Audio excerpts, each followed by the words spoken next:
اللہ کے محبوب علیہ الصلوۃ والسلام واضح طور پر فرماتے ہیں الغنا ينبت النفاق فی القلب، الغنا ينبت النفاق فی القلب، گانا دل میں نفاق پیدا کرتا ہے، گانا دل میں نفاق پیدا کرتا ہے۔ اللہ اکبر، کیسے؟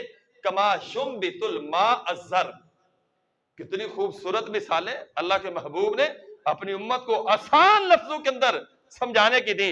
آپ نے فرمایا کہ جس طرح ایک بنجر زمین ہو اور اس کو پانی لگاتے ہو تو وہ ہریالی لاتی ہے، سبزہ اگاتی ہے، وہ کھیتی اگاتی ہے، وہاں سے آپ کو پھل ملتا ہے، سبزیاں ملتی ہیں، اور تم خوش اور فرحان ہو جاتے ہو۔ کیوں؟ کہ تم نے اس رنگینی کو اپنی آنکھوں کے سامنے دیکھ لیا۔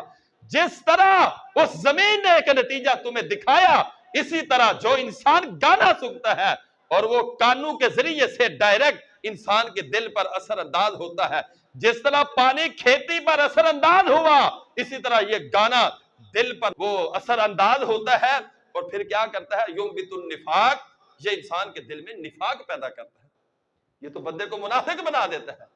ان المنافقین فی الدرک الاسفل من النار، منافقین کا ایک درجہ جو قرآن نے واضح بین الفاظ کے ساتھ نص صریح کے ساتھ بیان کیا ہے کہ منافقین جہنم کے سب سے نچلے درجے کے اندر ہوں گے۔ اور یہ نفاق کیسے پیدا ہو رہا ہے؟ گانے سے۔ اور ہم موج مستی کے اندر بیٹھے ہیں، بابے بھی بیٹھے ہیں، داڑھی والے بھی بیٹھے ہیں، مولوی بھی بیٹھے ہیں، اور کی کریے جیسی تو مجبور ہے، اسی تو بہت سمجھانے ہیں۔ اگر صحیح طرح سمجھایا ہوتا نا، صحیح جذبے والا، جو اسلام نے جذبہ پیدا کیا ہے، وہ جذبہ پتہ کیا ہے؟ وہ آپ کو ایک مثال دیتا ہوں۔ سمجھانے کا یہ انداز ہوتا ہے، جو نہیں مانتے، جو صحیح طریقے سے نہیں نہ مانتے، ان کو پھر دوسرا طریقہ دکھانا پڑتا ہے، اور وہ دوسرا طریقہ دکھایا تھا عبداللہ ابن عمر نے اپنے بیٹے بلال کو۔ اور بلال کون سا ہے کہ جس نے اردو پر مسجد میں آنے سے پابندی لگا دی، عورتیں مسجد میں نہیں آ سکتی۔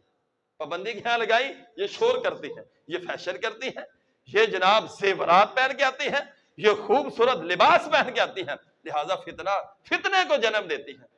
عبداللہ ابن عمر نے کہا مجھے یہ بتاؤ، دین تیرا ہے، تو دین کا وارث ہے، دین تجھ پر اترا ہے، شریعت تجھ پر اتری ہے، وہی تجھ پر اتری ہے، دین کو تو سمجھتا ہے یا سید ولد آدم جناب محمد الرسول اللہ؟ کہا دین تو اللہ کے نبی کا ہے، آسمان سے وحی کی شکل کے اندر آیا۔ کہا جب اللہ کے نبی نہیں روکتے، تیرے پاس کیا جرت ہے؟ تو کس چیز کا سہارا لیتے ہوئے عورتوں کو مسجد میں آنے سے روکتا ہے؟ جو مرضی کریں، جب اللہ کے نبی نے نہیں روکا تو کیسے روک سکتا ہے؟ اور اللہ کے نبی نے کیا فرمایا؟ اور یہ فیشن جو تھا نا، یہ اس وقت بھی تھا، یہ نہیں کہ ابھی شروع ہوا ہے، یہ فیشن شروع سے تھا۔ یہودیوں کی عورتیں ایسے ہی کرتی تھی، وہ بناؤ سنگار کر کے اپنی عبادت والی جگہوں کے اندر یا لوگوں کو گمراہ کرنے کے لیے آتی تھیں، اور آہستہ آہستہ جو مسلمان عورتیں ہیں نا، وہ بھی ان سے متاثر ہوئیں۔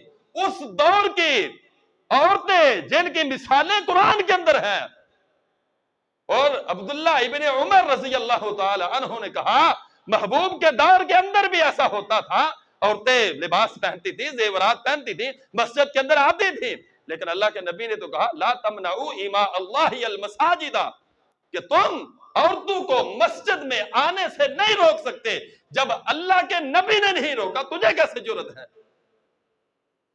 تو پھر یہ بات کہنے کے بعد اپنے بیٹے بلال کو پتہ کیا کہتے ہیں؟ اگر تو اپنے اس غلط فتوے سے باز نہ آیا، میرا اور تیرا رشتہ آج کے بعد ختم ہے۔